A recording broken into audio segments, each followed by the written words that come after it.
Bismillahirrahmanirrahim. Assalamualaikum warahmatullahi wabarakatuh. Alhamdulillahi rabbil alamin. Wassalatu wassalamu ala ashrafil anbiya'i wal mursalin Sayyidina wa maulana Muhammadin wa ala alihi wa ashabihi ajmain, amma ba'du. Saudara-saudaraku, pada kesempatan ini kita akan berbicara tentang al-bid'ah fid din, adanya bid'ah di dalam agama.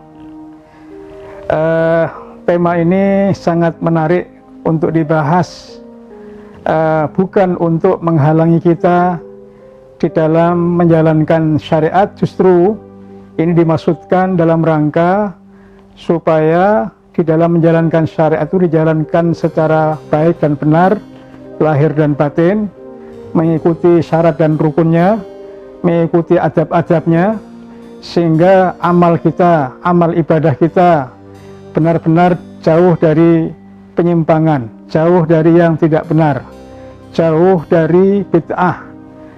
Bid'ah yang dilarang adalah al-bid'ah fid din, bid'ah dalam menjalankan prinsip-prinsip agama ini. Betapapun terjadi pembahasan yang cukup panjang masalah ini, bahkan sebagian umat, sebagian masyarakat takut kalau bicara ini, takut kalau amalan-amalan sehari-hari khawatir dikritik. Sesungguhnya tidak.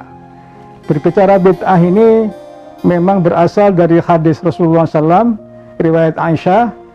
Rasul bersabda, man ahdatha fi amrina hadza ma laisa minhu fahuwa raddun. Barang siapa yang mengada-adakan dalam agama ini, dalam pelaksanaan ibadah agama ini yang tidak berasal darinya, maka dia ditolak. Kemudian hadis yang keduanya, man amila amalan laisa alaihi amruna. Kalau tadi itu yang memunculkan pertama kali, hadis yang kedua itu yang mengamalkannya, yang melestarikannya, itu sama. Ada satu riwayat hadis yang Sahih Muslim. Rasulullah bersabda, inna ahsanal hadithi kitabullah. Sesungguhnya sebaik-baik ucapan adalah kitab Allah. Wa khairul huda atau wa khairul hadi hadi Muhammadin sallallahu alaihi wasallam. Sebaik-baik petunjuk untuk memahamkan kita kepada Al-Quran adalah sunnah atau petunjuk yang dibawa Rasulullah SAW. Wa syarrul umuri muhdasatuha. Seburuk-buruk masalah ibadah ini, ya, kalau ibadah itu diada-adakan yang bukan dari agama ini, ini berbahaya. Makanya itu disebut bid'ah. Wa syarrul umuri muhdatsatun wa kullu muhdatsatin bid'ah. Setiap yang diada-adakan dalam syariat, dalam pondasi agama ini adalah bid'ah. Wa kullu bid'atin dhalalah, dan setiap bid'ah itu dhalalah. Sebagian ulama memahami tidak ada pembagian. Bid'ah itu seluruhnya dhalalah. Karena yang dimaksud dengan bid'ah di sini sebagaimana dalam hadis adalah yang merusak agama, yang merusak pemahaman agama, yang kontradiktif terhadap agama ini, yang ujung-ujungnya membuat orang ragu. Seperti yang terjadi fitnah firqah-firqah yang dalam Islam yang aneh-aneh gitu, yang memahami Quran itu makhluk. Kalau istilah sekarang yang memahami surga neraka itu nggak sungguhan, itu hanya bayangan saja, nggak bisa. Jadi seluruh syariat yang ada dalam agama ini semua wadih, semua jelas. Akidahnya jelas, syariahnya jelas, akhlaknya jelas, sehingga tidak boleh bercampur antara tasawuf dengan filsafat yang rusak. Gara-gara itu orang joget pakai la ilaha illallah, ini apa gitu. Saudaraku, bahwa sesungguhnya bicara bid'ah itu harus berdasarkan ilmu, berdasarkan mabadi', ada pedoman-pedomannya.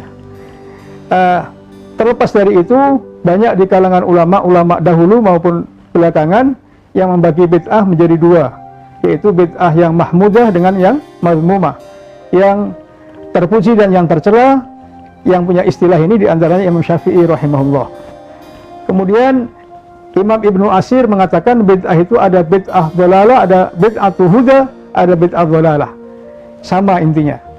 Kemudian Syekh Izzuddin Ibnu Abdissalam, ini ulama yang terkenal dan dihormati oleh para ulama, ulamanya ulama istilahnya, dia punya pandangan bahwa bid'ah itu dibagi seperti pembagian hukum taklif. Ada yang haram, ada yang wajib, ada yang sunnah, ada yang makruh, ada yang mubah. Jadi kalau bid'ah yang haram, misalkan mengganti azan dengan bahasa Indonesia, mengganti sholat dengan pakai bahasa selain bahasa Arab, supaya lebih khusyuk alasannya misalkan.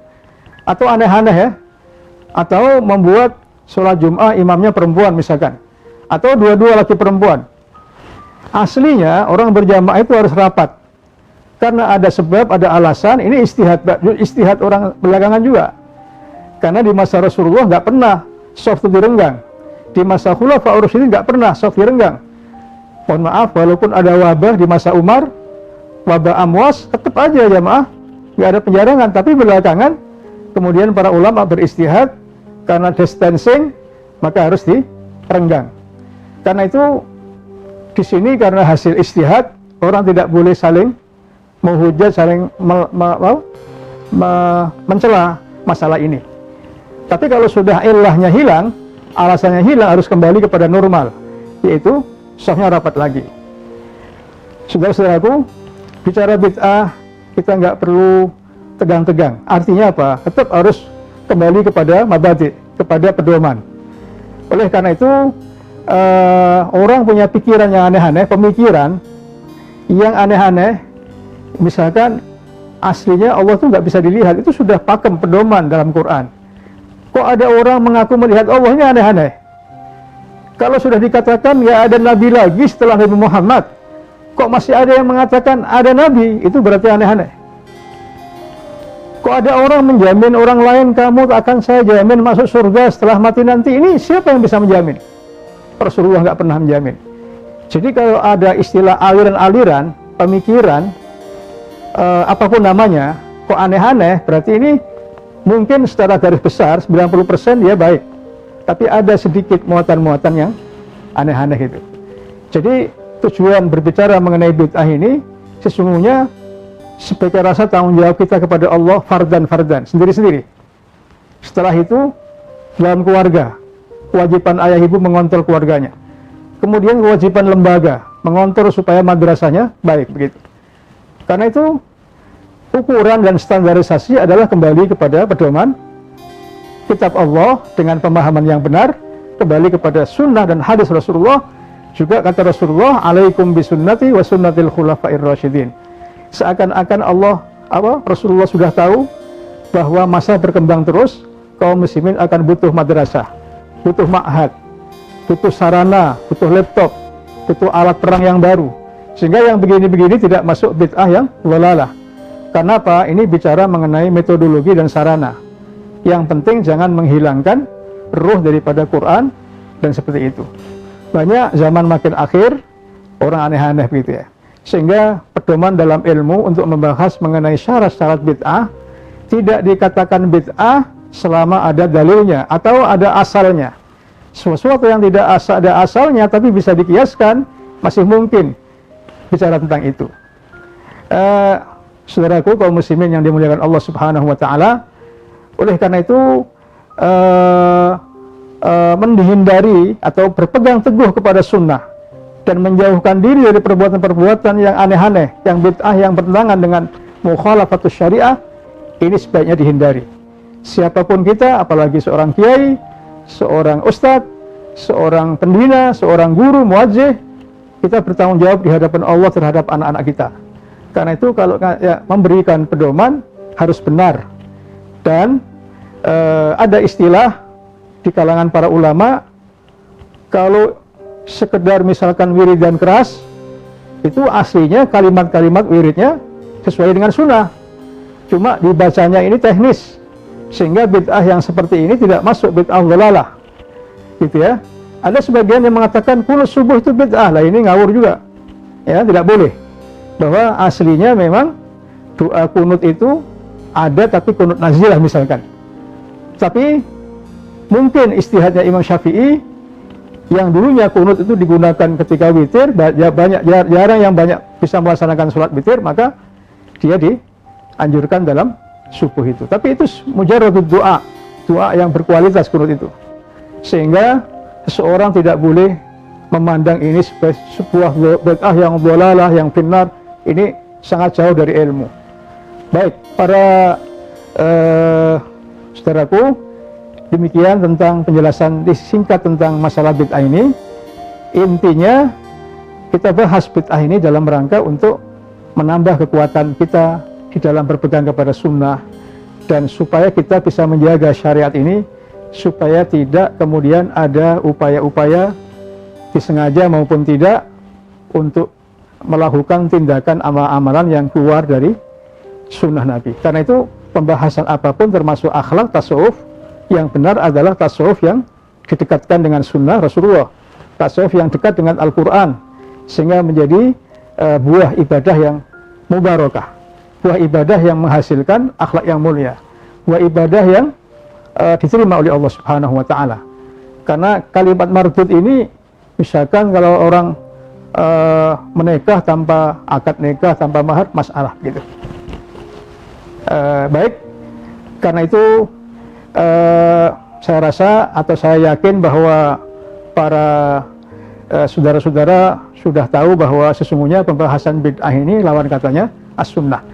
Mudah-mudahan Allah Subhanahu wa Ta'ala selalu membimbing kita untuk selalu memelihara sunnah, pola hidup, pola ibadah, cara ibadah yang benar yang dicontohkan Rasulullah SAW, dan jauh dari perbuatan-perbuatan yang tidak sesuai dengan syariat. Demikian yang bisa saya sampaikan. Sekali lagi, semoga kita semua bisa menjalankan sebanyak-banyaknya, sekuat-kuatnya sunnah Rasulullah, dan semoga kita semua kaum muslimin bisa menghindarkan dari perbuatan-perbuatan bid'ah. Namun kalau bid'ahnya itu bid'ah yang sifatnya adalah ada asalnya, ada landasannya, meskipun di zaman Nabi tidak ada, kayak sholat tarawih, maka itu sah, nggak ada masalah. Demikian Sayyidina Umar menyuruh berjamaah dalam tarawih, Sayyidina Utsman menambah azan menjadi 2 di hari Jumat, tujuannya tetap dalam koridor bagaimana supaya orang berdatangan di sholat Jumat. Namun yang seperti ini tidak boleh dikembangkan terus, karena itu adalah ditegaskan oleh Nabi, itu adalah sunnahnya Khulafaur Rasyidin, yang mereka tetap menjaga agama Allah. Termasuk Quran dibukukan, hadis ditulis. Kalau seandainya tidak ada ulama-ulama yang menulis Quran, menulis hadis, akan hilang ini. Sehingga hal-hal begini justru menjadi bid'ah yang wajib kalau seandainya dikatakan bid'ah. Wallahul muwaffiq ila ma yuhibbu wa yardah. Demikian yang bisa saya sampaikan, kurang lebihnya mohon maaf. Semoga Allah menyatukan kita untuk selalu mencintai syariatnya. Wassalamualaikum warahmatullahi wabarakatuh.